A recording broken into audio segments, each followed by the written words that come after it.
Hoje eu tô fazendo um vídeo bem despretensioso para divagar com vocês um pouquinho sobre reflexões pessoais que eu tive, principalmente sobre minha vida, e que não há nada muito interessante nisso não, mas que você poderia se beneficiar se assistisse até o final, ok? Vamos lá, eu lembro que eu comecei a fumar lá com meus 19 anos, e dentro desses momentos, umas coisas curiosas que aconteceram na minha vida é de que pela primeira vez eu comecei a ter apetites intelectuais. E esses apetites intelectuais me levaram a descobrir coisas que até então eu não sabia. Por exemplo, de que você ficar cultivando um cabelo grande, mesmo você sendo metalheiro, como era o meu caso, né, eu gostava muito de metal, até hoje ainda gosto, mas enfim. Ah, e que ter um cabelo grande dá muito trabalho. Dando muito trabalho, você vai ter que cuidar muito bem, para ter um cabelo grande e relativamente saudável, para não ficar parecendo um mendigo, né. E isso tudo me fez pensar o seguinte, que você cuidando muito de si mesmo, dando essa atenção demais para a sua autoimagem, de alguma forma subverte sua natureza masculina. Foi isso que eu aprendi num livro chamado O Erro de Narciso. Ele não fala sobre essa parte do cabelo, mas O Erro de Narciso, escrito pelo metafísico francês Louis Lavelle, fez com que eu chegasse à conclusão de que era mais do que necessário eu cortar o cabelo depois de, sei lá, mais de 5 anos deixando o cabelo crescer, 5, 6 anos. Então, num daqueles vídeos que vocês vão ver aí no YouTube, né, pra quem é inscrito antigo vai ver que é assim, meu itinerário intelectual, né, o nome do vídeo que tem parte 1 e parte 2. Numa delas eu coloquei uma do cabelo grande, né. E eu queria fazer hoje hã, um meia culpa. Melhor, vou fazer uma errata sobre esse vídeo, tá. Naquela época eu não lembro, sinceramente falando, eu não me lembro se eu tinha vontade de ser intelectual. Pra ser bem sincero, radicalmente sincero, eu não me lembro em nenhum momento da minha vida, quando eu falei assim: "Eu quero ser intelectual, eu quero ter esse posto, esse título de intelectual". E no entanto, o que eu vejo conversando com as pessoas é que muitas vezes eu passo ares de alguém que é mais intelectualizado. Por quê? Bom, vocês só me veem aqui fumando, isso é coisa de, entre aspas, intelectual, né. Você vê muitos intelectuais fumando, pelo menos no Brasil. Temos aí o Olavo, temos aí o Ítalo Marcilli, né, que agora é professor e diretor, fundador de uma faculdade. Temos aí o Rodrigo Gurgel, né, são essas celebridades da internet que geralmente fumam, e que passam áreas intelectuais. Aí vocês me veem usando um óculos também, que é outro estereótipo de pessoa intelectual, né. Vocês veem eu usando uma camisa, o Olavo tem razão, então se ele acompanha o Olavo, ele é intelectual, né. E olha, eu cheguei à conclusão que tudo isso não passa de viadagem. Como assim não passa de viadagem? Bom, se você quer me ofender, me chama de intelectual, porque é justamente a imagem que eu não quero que você me associe. Justamente porque eu cheguei à conclusão, e é aqui que vem o ponto alvo e justifica o título desse vídeo, de que eu não sou nada mais do que um Zé Mané que deu certo na vida. Esses dias eu estava conversando com o Yuri dos Anjos, é um colega próximo meu de alguns anos, né. Ele mexe com astrologia, é um estudioso da ciência simbólica, né, agora até professor dos CLS, né, olha que interessante. E, eu cheguei pra ele e falei assim: "Cara, no máximo", não sei porque as pessoas me associam como um intelectual, eu falei pra ele, porque no máximo eu sou uma pessoa culta, no máximo. E porque pra ser culto no Brasil, convenhamos, não é muito difícil. É assim que eu raciocino, porque qual é a média brasileira? A média brasileira é você não ler nenhum livro por ano. Segundo as estatísticas, o brasileiro lê 2 livros por ano, isso incluindo os didáticos da escola e da faculdade. Não porque ele quer, porque ele foi obrigado.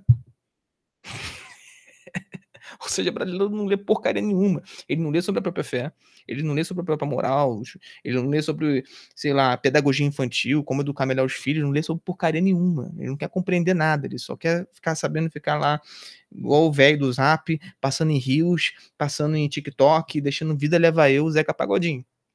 É isso que ele quer, entendeu? Ele quer, carnaval, bundas, rock and roll e futebol, entendeu? Rock and roll é meio americano, né, então deixa pra lá. No brasileiro não quer muito rock and roll, né.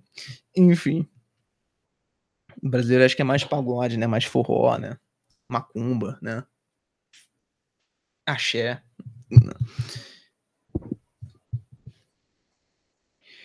Mas no entanto, o ponto onde eu queria chegar é que a definição do Zé Mané que deu certo na vida, é no sentido de eu não ser ninguém, a não ser um Zé Mané que é pai de família e tem uma esposa maravilhosa, 5 filhos, 3 deles estão no céu, 2 aqui na terra,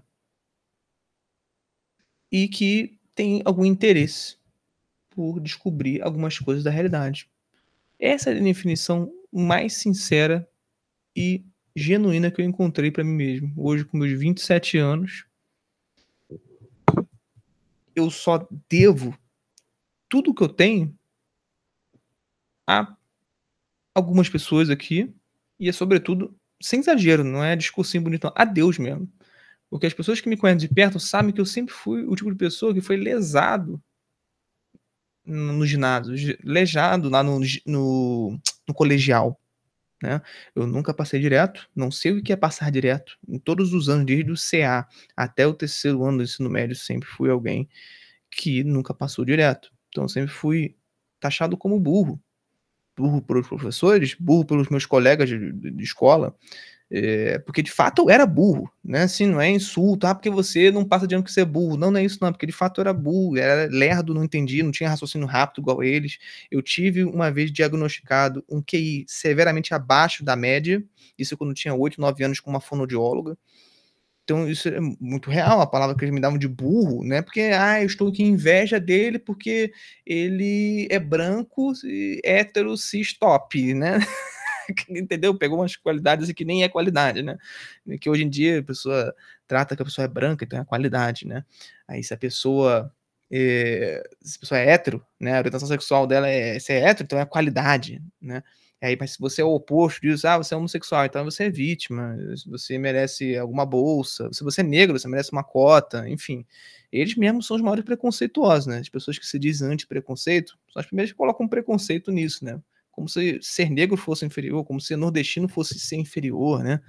Enfim, né, só eles estão dizendo isso, o pessoal geralmente progressista, né, de esquerda, né. Mas enfim, não vamos divagar tanto. Como eu disse, eu sempre fui alguém que era burro.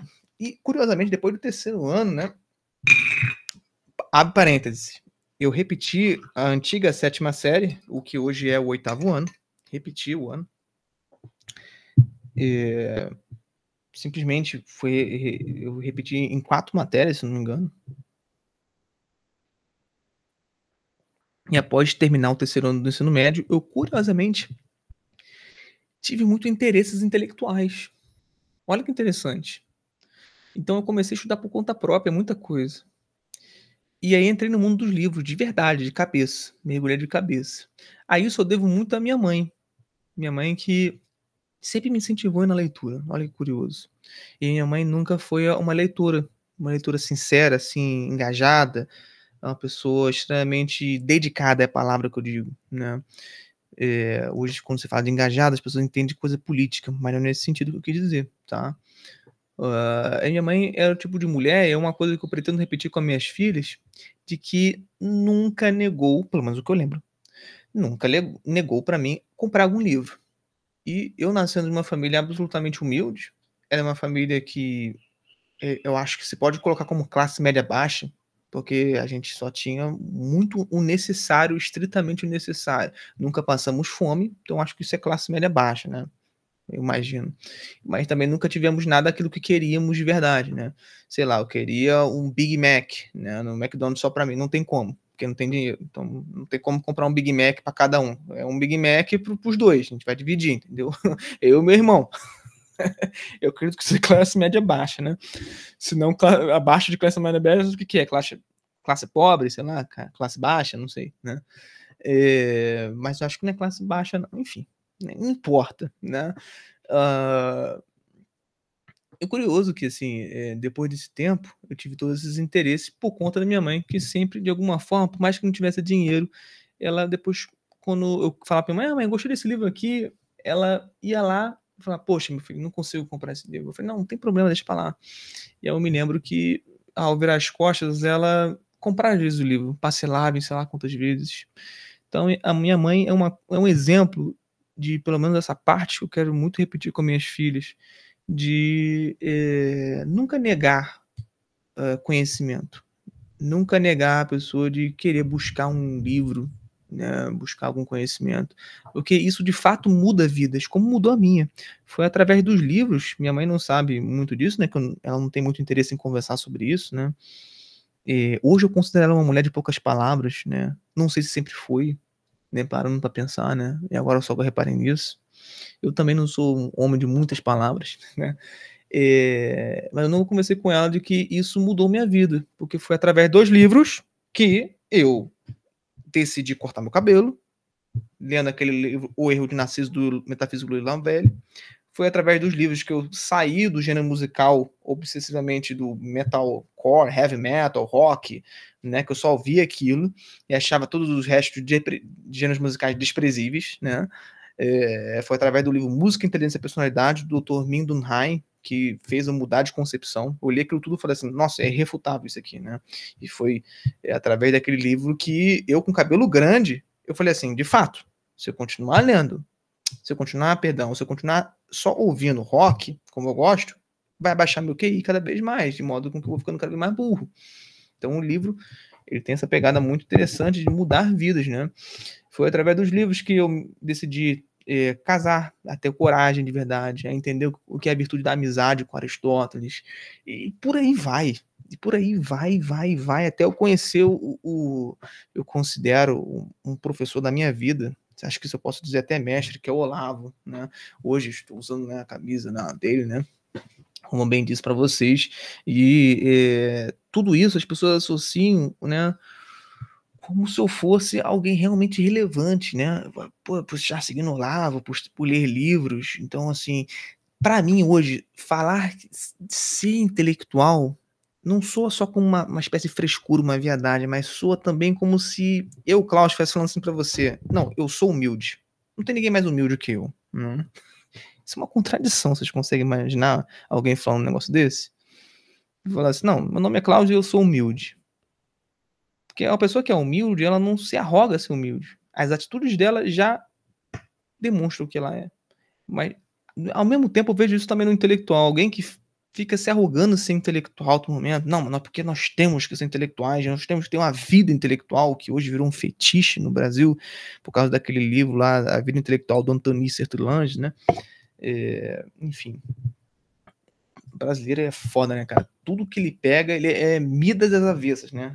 Na mitologia grega, o Midas toca, tudo vira ouro. O brasileiro, como ele é o Midas às avessas, tudo que ele toca vira merda, entendeu? Então, assim, era pra ser legal uma vida intelectual. Tem gente que tem essa vocação, mas o brasileiro estragou isso, marketizou isso, né? Fez uma marketingologia lá no negócio de vida intelectual, vendem cursos agora sobre vida intelectual, sobre formação do imaginário, enfim, tá tudo muito fetichizado, né? Pequeno burguesado, né? Que tem negócio. Enfim,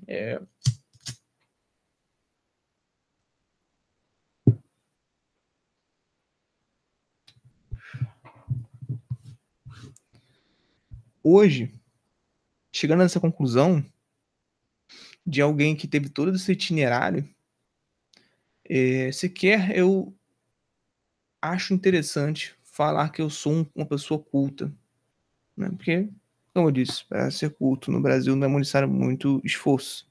Basta você querer ler um livro por ano, aí você já é um culto. Para estar fora da média no Brasil, não é preciso muito esforço, convenhamos. Mas se arrogar ser intelectual, isso hoje para mim, pelo menos quando as pessoas colocam ou imaginam que eu sou me soa mais ofensivo, justamente por estar passando essa impressão na qual eu não quero passar. Beleza. Fiquem com Deus e até a próxima aula. Aula não, isso aqui foi um vídeo, bem despretensioso.